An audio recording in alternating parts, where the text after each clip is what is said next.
This is gonna blow your mind. आज हम सिर्फ 10 मिनट में ढोकला बनाने की रेसिपी सीखेंगे, जो है क्विक और इजी।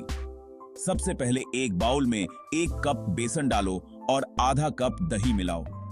1 चम्मच अदरक हरी मिर्च का पेस्ट, थोड़ी सी हल्दी और नमक स्वादानुसार डाल दो।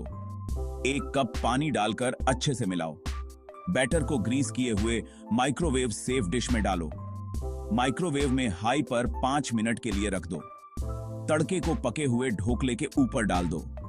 चौकोर टुकड़ों में काटकर लीजिए, तैयार है आपका मजेदार ढोकला। और भी टेस्टी रेसिपीज के लिए लाइक, शेयर और सब्सक्राइब करें।